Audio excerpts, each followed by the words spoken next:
Project 2025, Chapter 3, Central Personnel Agencies, Managing the Bureaucracy. Donald Devine, Dennis Dean Kirk, and Paul Dans. Overview. From the very first mandate for leadership, the personnel is policy theme has been the fundamental principle guiding the government's personnel management. As the U.S. Constitution makes clear, the President's appointment, direction, and removal authorities are the central elements of his executive power. In implementing that power, the people and the President deserve the most talented and responsible workforce possible, who the President assigns to design and implement his political policy agenda will determine whether he can carry out the responsibility given to him by the American people. The President must recognize that whoever holds a government position sets its policy. To fulfill an electoral mandate, he must therefore give personal management his highest priority, including cabinet-level precedence. The federal government's immense bureaucracy spreads into hundreds of agencies and thousands of units and is centered and overseen at the top by key central personnel agencies and their governing laws and regulations.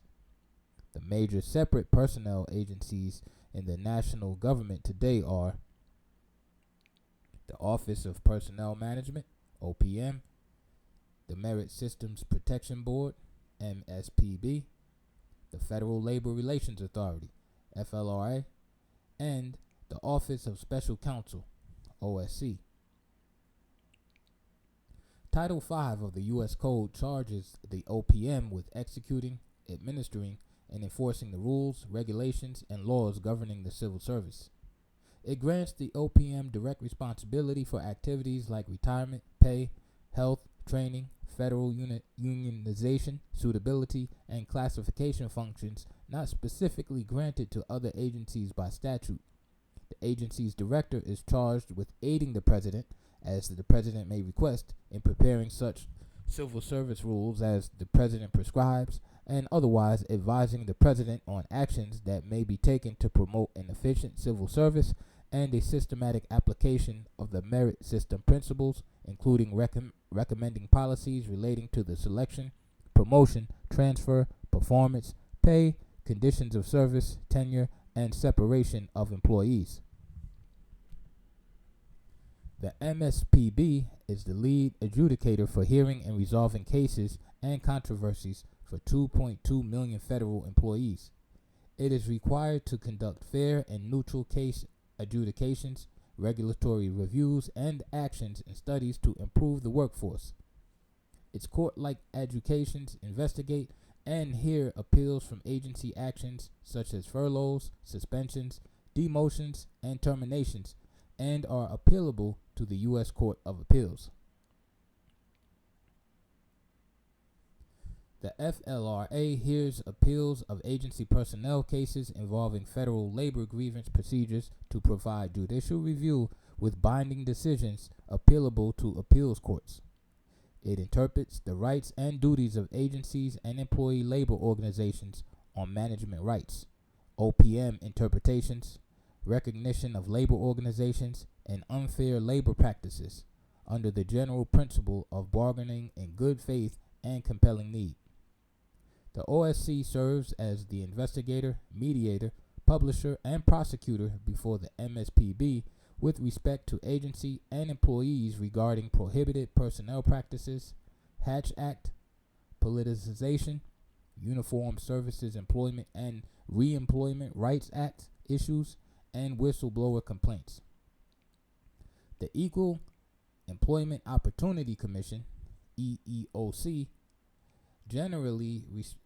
has general responsibility for reviewing charges of employee discrimination against all civil rights breaches. However, it also administers a government employee section that investigates and adjudicates federal employee complaints concerning equal employment violations as with the private sector. This makes the agency an additional de facto factor in governing personnel management. While not a personnel agency per se, The General Services Administration, GSA, is charged with general supervision of contracting. Today, there are many more contractors in government than there are civil service employees. The GSA must therefore be a part of any personnel management decision. Analysis and recommendations. OPM, managing the federal bureaucracy. At the very pinnacle of the modern progressive program to make government competent stands the ideal of professionalized career civil service. Since the turn of the 20th century, progressives have sought a system that could effectively select, train, reward, and guard from partisan influence the neutral scientific experts they believe are required to staff the national government and run the administrative state. Their U.S. system was initiated by the Pendleton Act of 1883 and institutionalized by the 1930s New Deal to set principles and practices that were meant to ensure that expert merit rather than partisan favors or personal favoritism ruled within the federal bureaucracy. Yet, as public frustration with the civil service has grown, generating calls to drain the swamp, it has become clear that their project has had serious unintended consequences. The civil service was designed to replace the amateurism and presumed corruption of the old spoil system, wherein government jobs rewarded loyal partisans who might or might not have professional backgrounds. Although the system appeared to be sufficient for the nation's first-century progressive intellectuals and activists, demanded a more professionalized, scientific, and politically neutral administration. Progressives designed a merit system to promote expertise and shield bureaucrats from partisan political pressure, but it soon began to insulate civil servants from accountability. The modern merit system increasingly made it almost impossible to fire all but the most incompetent civil servants, complying with arcane rules regarding recruiting, rating, hiring, and firing simply replaced the goal of cultivating competence and expertise. In the 1970s, Georgia Democratic Governor Jimmy Carter, then a political unknown, ran for president supporting New Deal programs and their Great Society expansion, but opposing the way they were being administered. The policies were not actually reducing poverty, increasing prosperity, or improving the environment, he argued, and to make them work required fundamental bureaucratic reform. He correctly charged that almost all government employees were rated as successful. All received the same pay regardless of performance, and even the worst were impossible to fire. And he won the presidency. President Carter fulfilled his campaign promise by hiring Syracuse University Dean Alan Campbell, who served first as chairman of the U.S. Civil Service Commission and then as director of the OPM, and helped him devise and pass the Civil Service Reform Act of 1978, CSRA, to reset the basic structure of today's bureaucracy. A new performance appraisal system was devised with a 5 rather than 3 distribution of rating categories and individual goals more related to agency missions and more related to employee promotion for all. Pay and benefits were based directly on improved performance appraisals, including sizable bonuses for mid-level managers and senior executives. But time ran out on President Carter before the act could be fully executed. So it was left to President Ronald Reagan and his new OPM and agency leadership to implement. Overall, the new law seemed to work for a few years under Reagan, but the Carter-Reagan reforms were dissipated within a decade. Today, employee evaluation is back to pre-reform levels, with almost all rated successful or above, frustrating any relation between pay and performance. And outstanding rating should be required for senior executive service SES chiefs to win big bonuses. But a few years ago, when it was disclosed that the Veterans Administration executives who encouraged false reporting of waiting lists for hospital admission were rated outstanding, the Senior Executive Association justified it, telling Congress that only outstanding performers would be promoted to the SES in the first place, and that precise ratings were unnecessary. The Government Accountability Office, GAO, however, has reported that pay raises within grade paid increases and locality pay for regular employees and executives have become automatic rather than based on performance, as a result of most employees being rated at similar appraisal levels. OPM, merit hiring in a merit system. It should not be impossible, even for a large national government, to hire good people through merit selection. The government did so for years, but it has proven difficult in recent times to select personnel based on their knowledge, skills, and abilities. KSA, as the law dictates.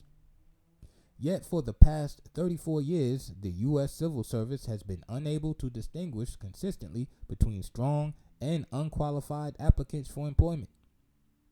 As the Carter presidency was winding down, the U.S. Department of Justice and top lawyers at the OPM contrived with plaintiffs to end civil service IQ examinations because of concern about their possible impact on minorities.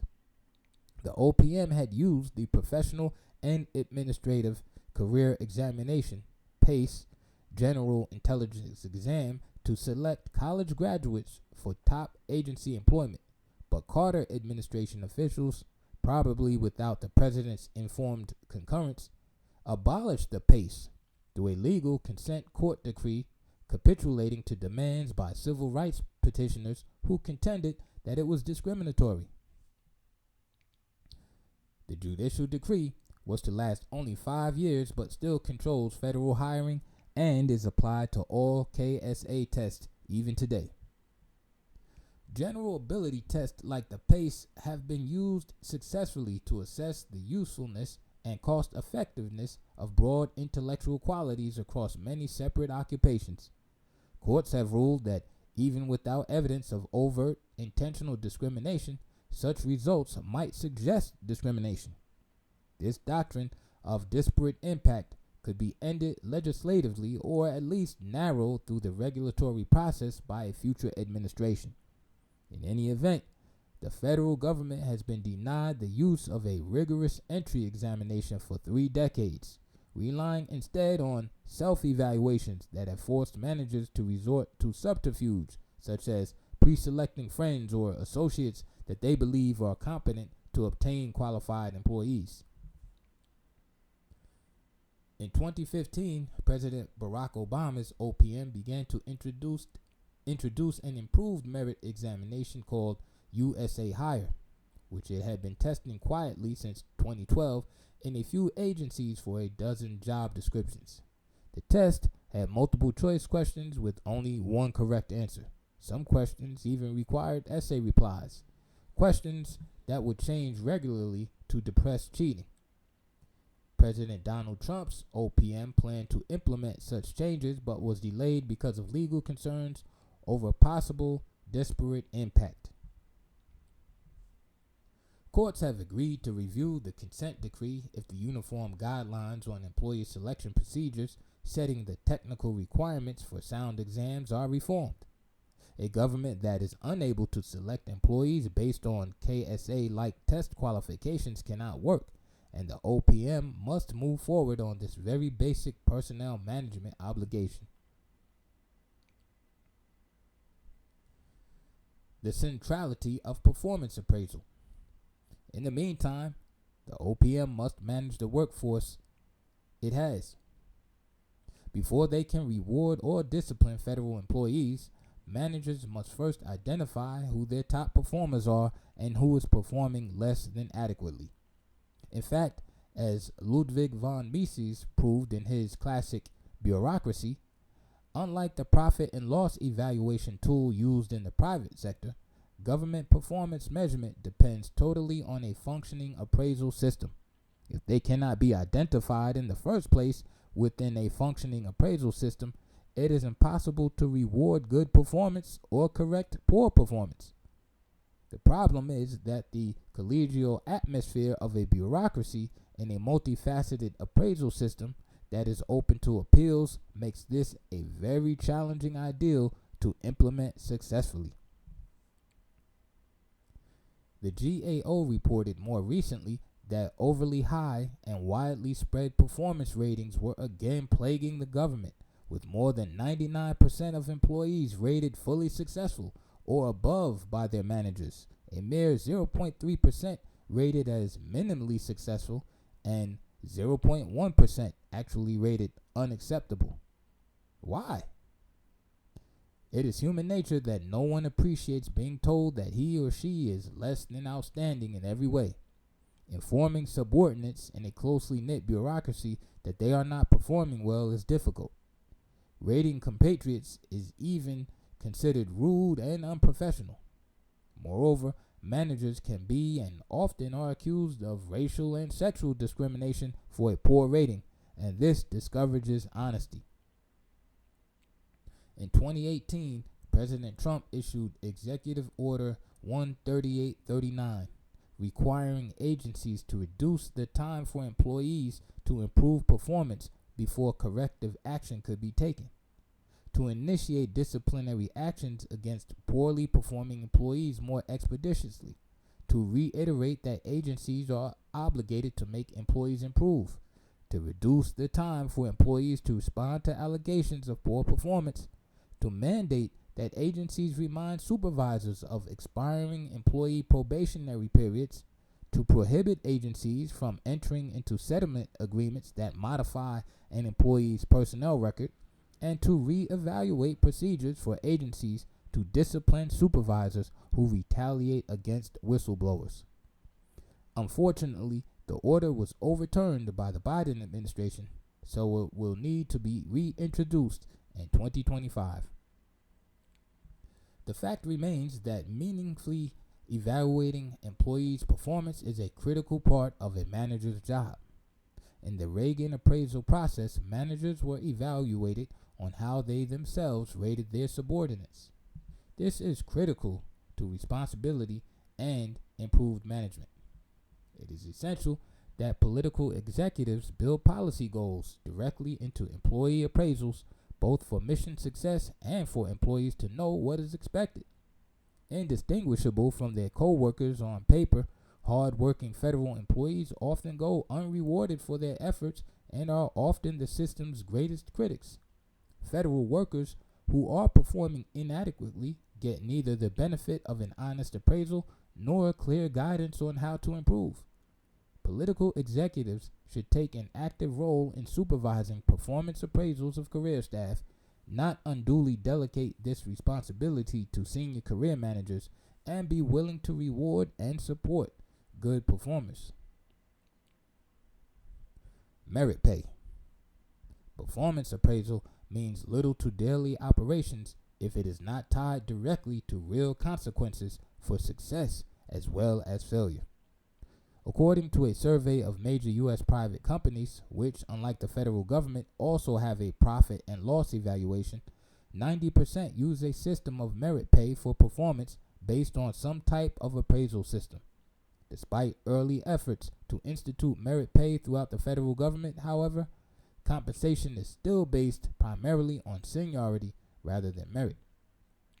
Merit pay for executives and managers was part of the Carter reforms and was implemented early in the Reagan presidency. Beginning in the summer of 1982, the Reagan OPM entered 18 months of negotiations with the House and Senate staff on extending merit pay to the entire workforce.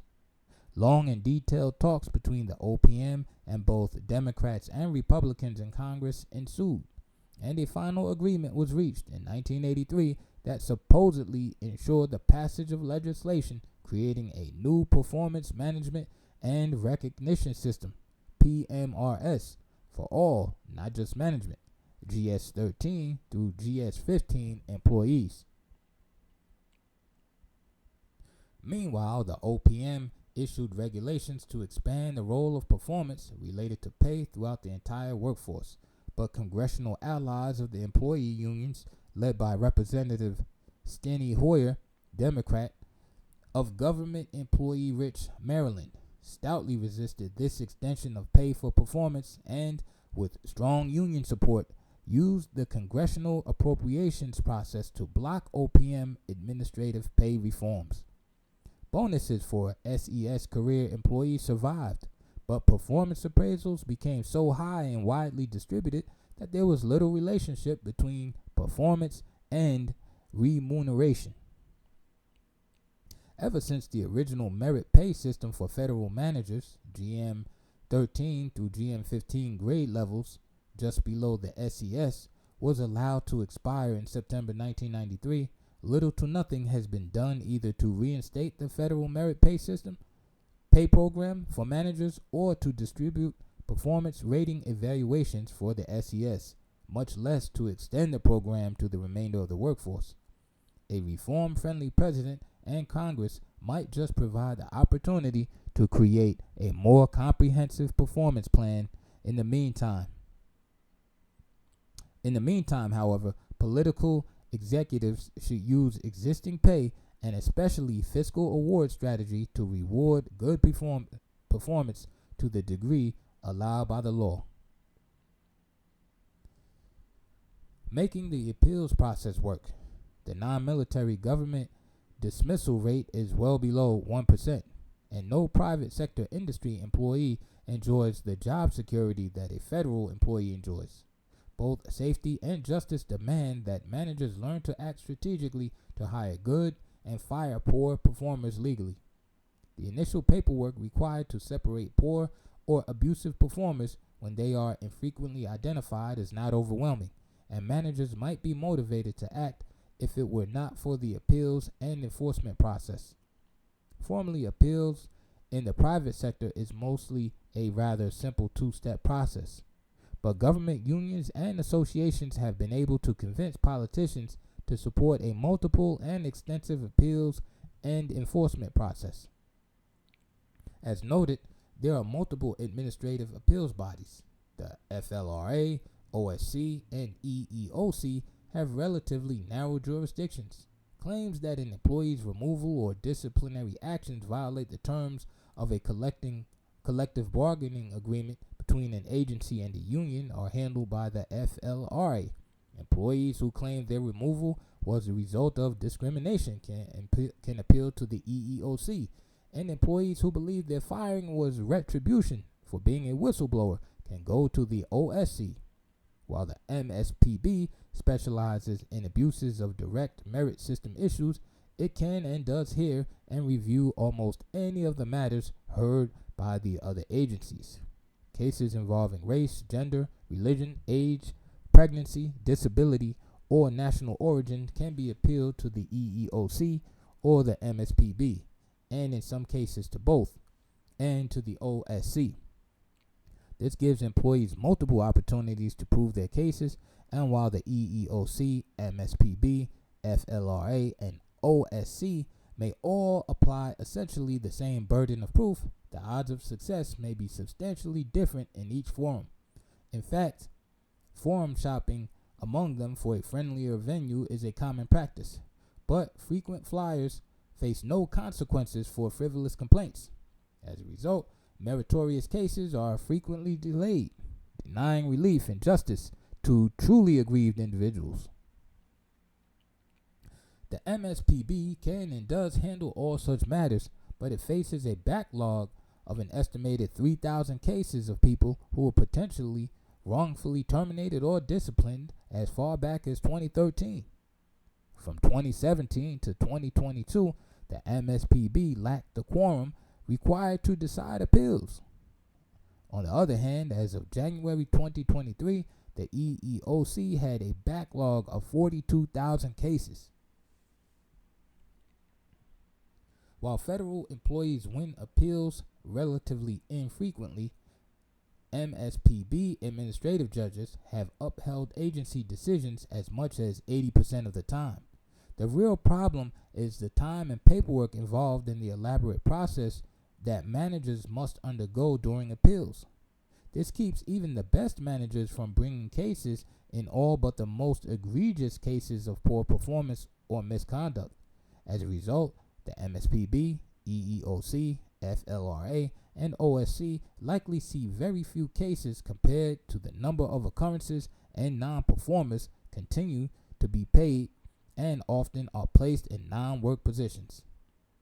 Having a choice of appeals is especially unique to the government.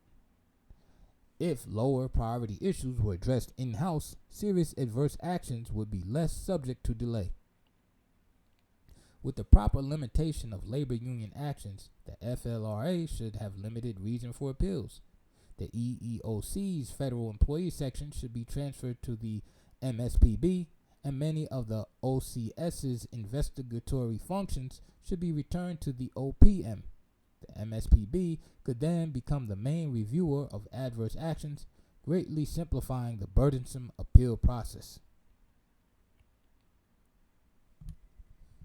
Making civil service benefits economically and administratively rational. In recent years, the combined wages and benefits of the executive branch civilian workforce totaled $300 billion, according to official data. But even that amount does not properly account for billions in unfunded liability for retirement and other government reporting distortions. Official data also report employment as approximately 2 million, but this ignores approximately 20 million contractors who, while not eligible for government pay and benefits, do receive them indirectly through contracting, even if they are less generous. Official data also claim that national government employees are paid less than private sector employees are paid for similar work, but several more neutral sources demonstrate that public sector workers make more on average than their private sector counterparts. All of this extravagance deserves close scrutiny.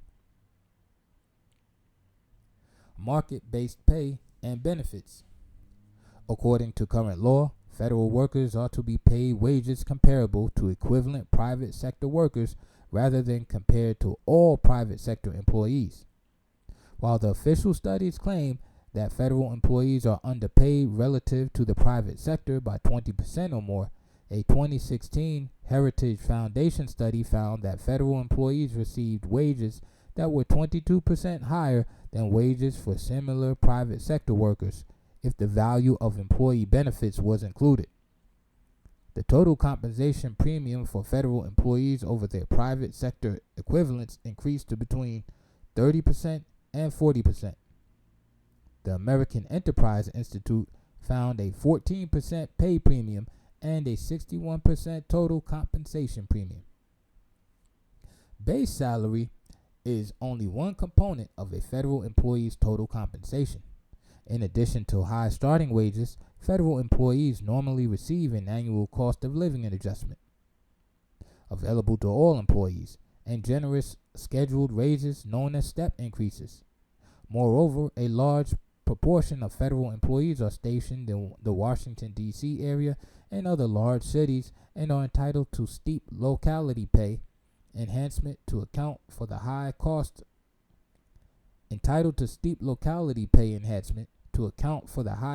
of living in these areas. A federal employee with 5 years experience receives 20 vacation days, 13 paid sick days, and all 10 federal holidays, compared to an employee at a large private company who receives 13 days of vacation and 8 paid sick days. Federal health benefits are more comparable to those provided by Fortune 500 employees, with the government paying 72% of the weighted average premiums.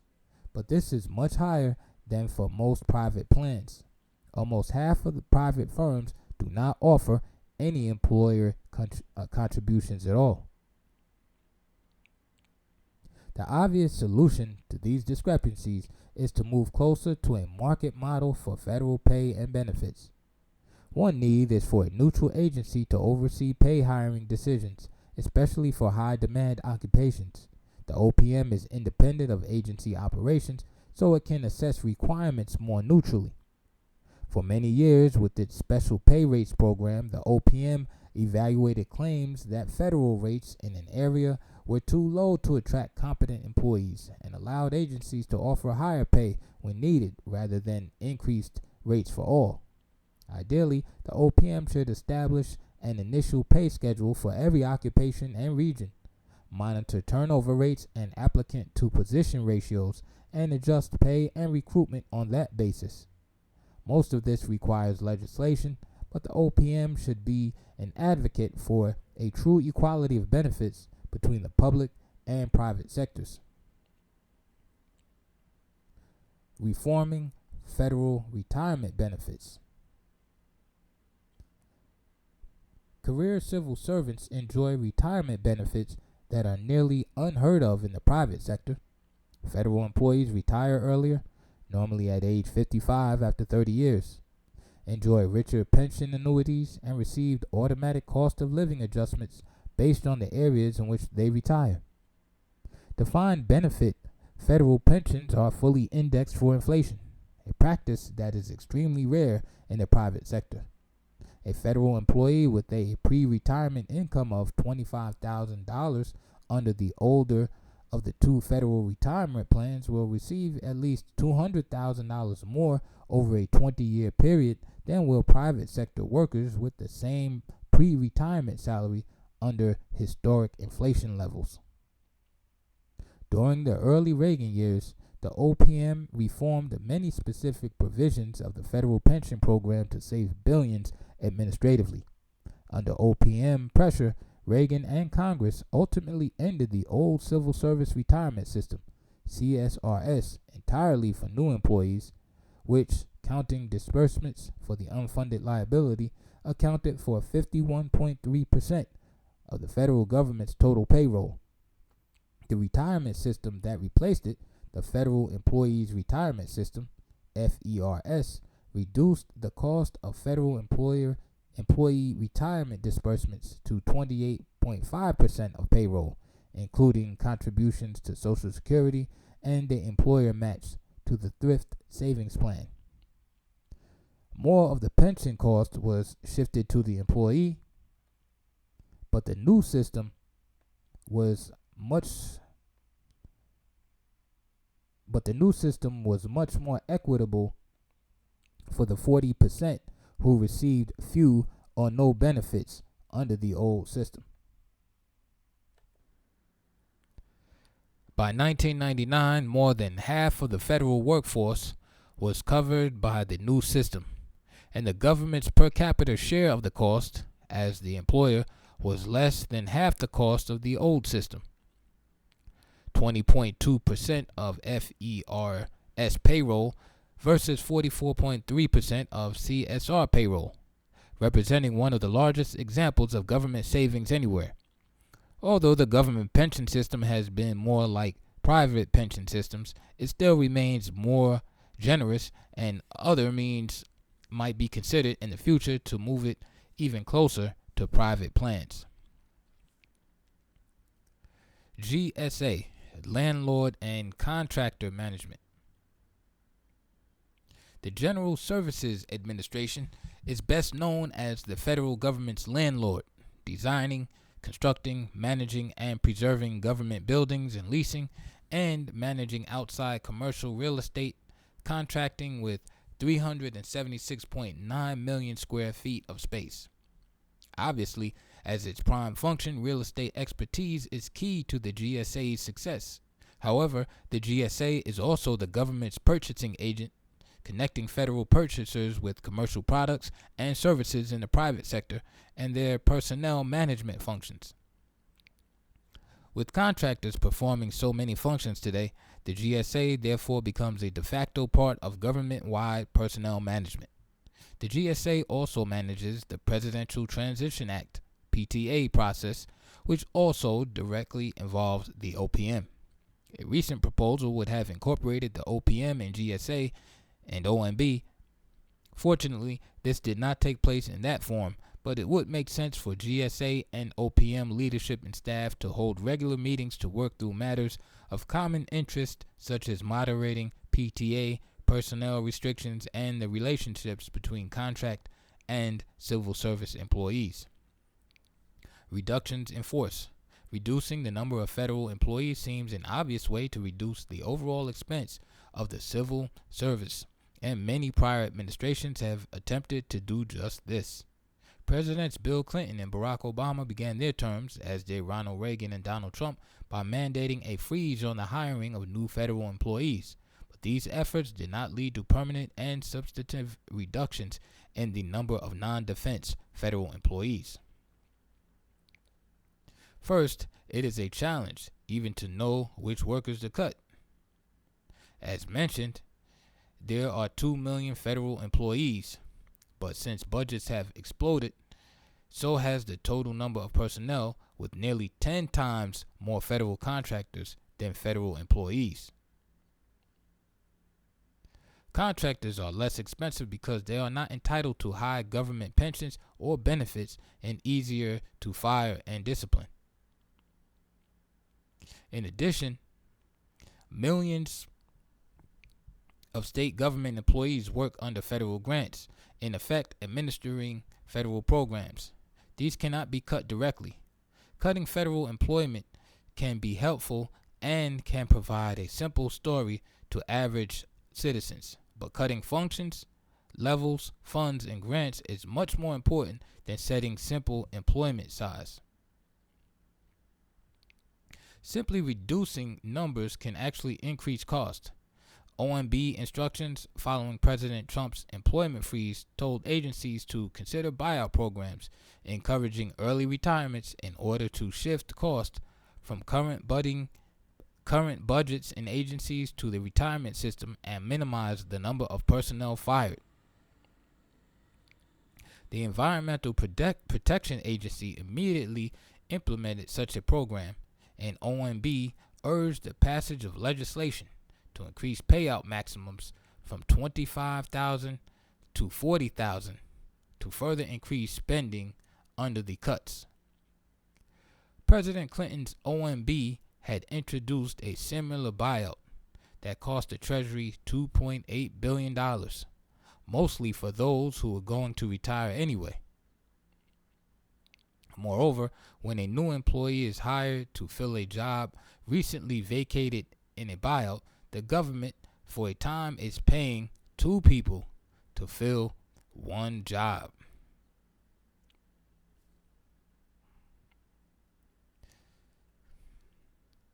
What is needed at the beginning is a freeze on all top career position hiring to prevent burrowing in by outgoing political appointees.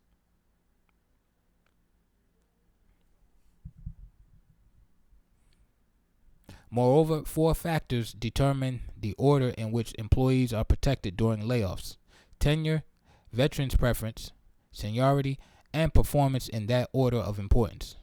Despite several attempts in the House of Representatives during the Trump years to enact legislation that would modestly increase the weight given to performance over time of service, the fierce opposition by federal managers associations and unions representing long-serving but not necessarily well-performing constituents explains why the bills failed to advance. A determined president should insist that performance be first and be wary of costly types of reductions in force. Impenetrable bureaucracy. The GAO has identified almost 100 actions that the executive branch or Congress could take to improve efficiency and effectiveness across 37 areas that span a broad range of government missions and functions. It identified 33 actions to address mission fragmentation, overlap, and duplication in the 12 areas of defense, economic development, health, homeland security, and information technology. It also identified 59 other opportunities for executive agencies or Congress to reduce the cost of government operations or enhance revenue collection across 25 areas of government.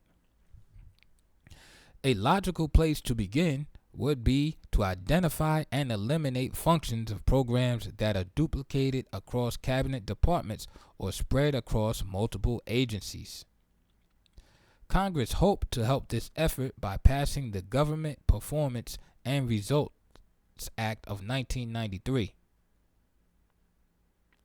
which required all federal agencies to define their missions, establish goals and objectives, and measure and report their performance to Congress.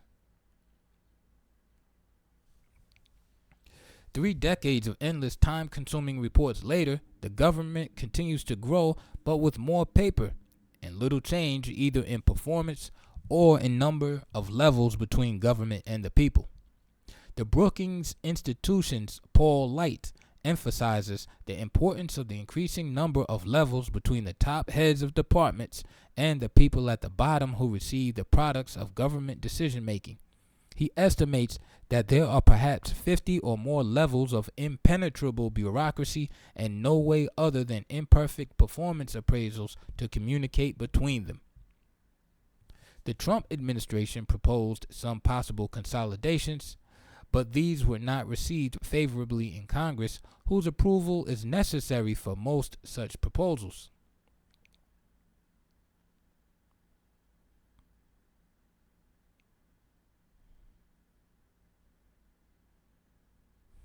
The best solution is to cut functions and budgets and devolve responsibilities. This is a challenge primarily for presidents, Congress, and the entire government, but the OPM still needs to lead the way government-wide in managing personnel properly, even in any future smaller government. Creating a responsible career management service. The people elect a president who is charged by Article 2, Section 3 of the Constitution with seeing that the laws are, quote, faithfully executed, with his political appointees democratically linked to that legitimizing responsibility.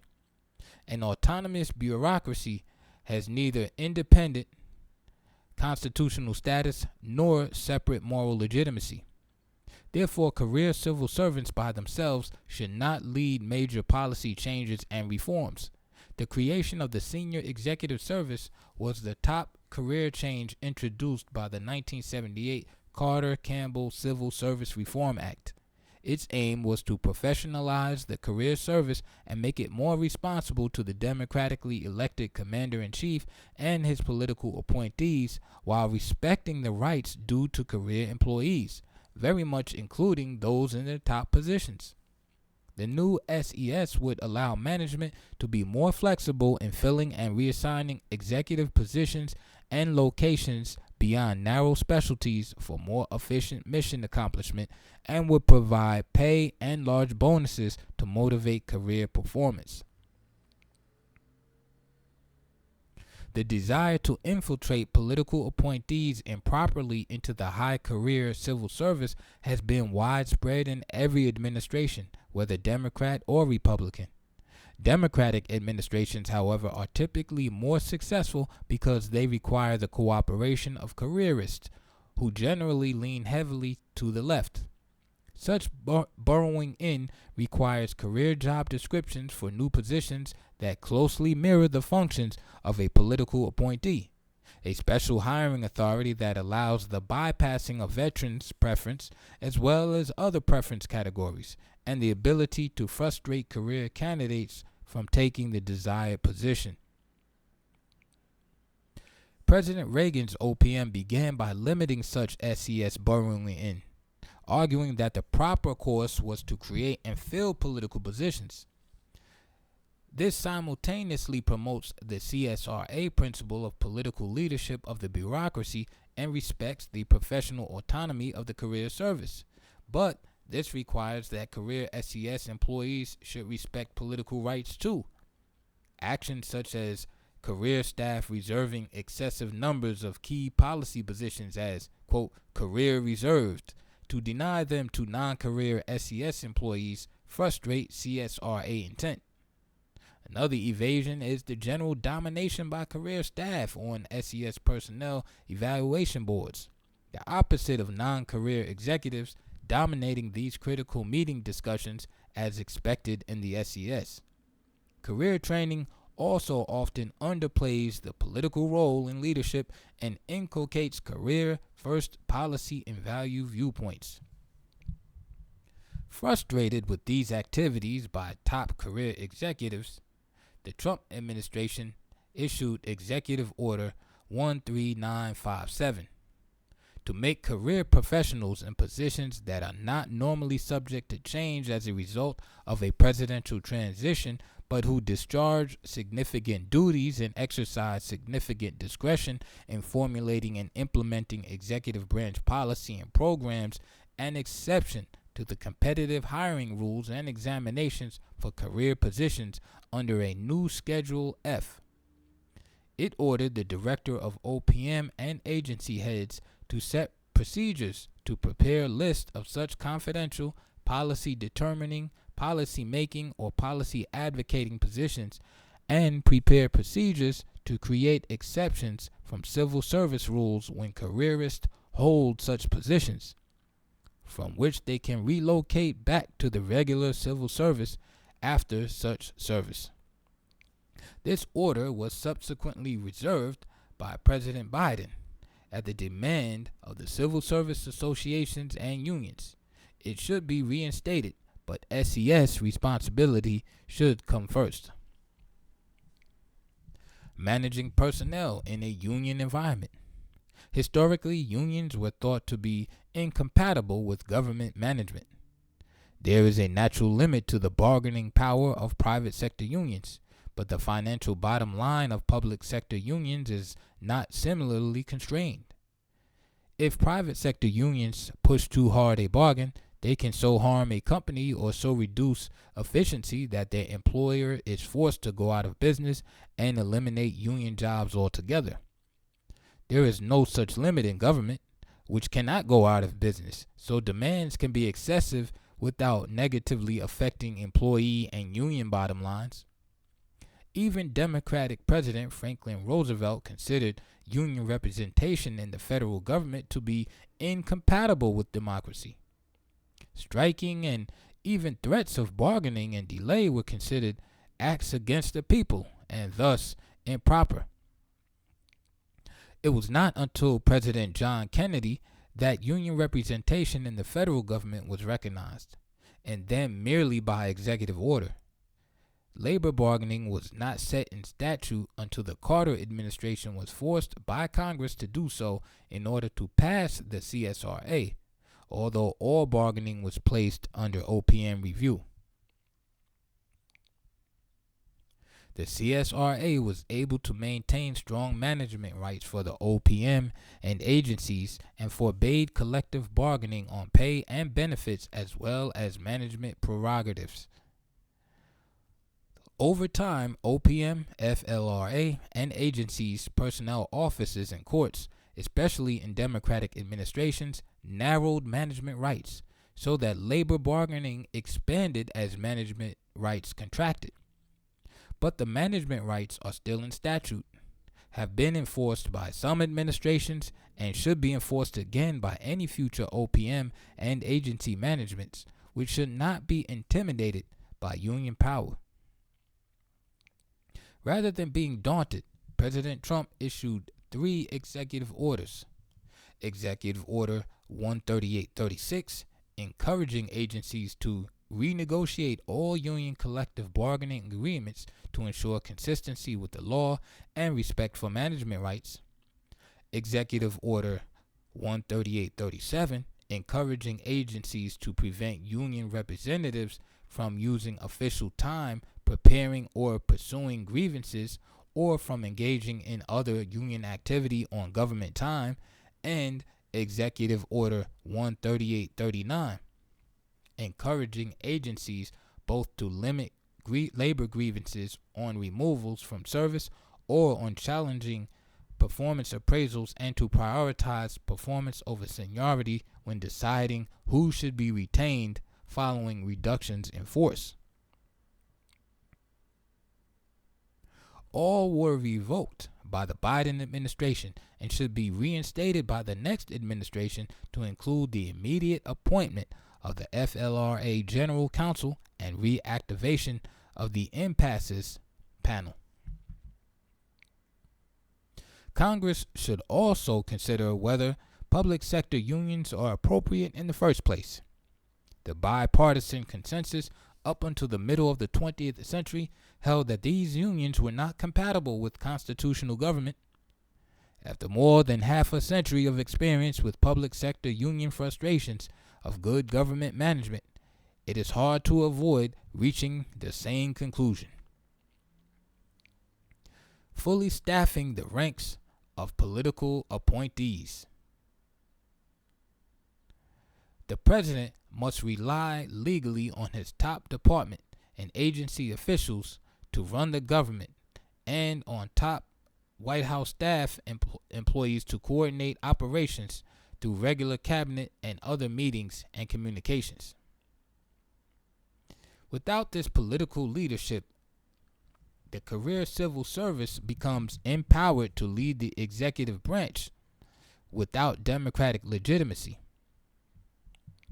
While many obstacles stand in his way, a president is constitutionally and statutorily required to fill the top political positions in the executive branch, both to assist him and to provide overall legitimacy.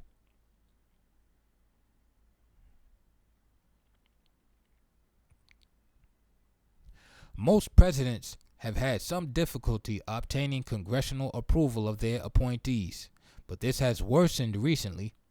After the 2016 election, President Trump faced special hostility from the opposition party and the media in getting his appointees confirmed or even considered by the Senate.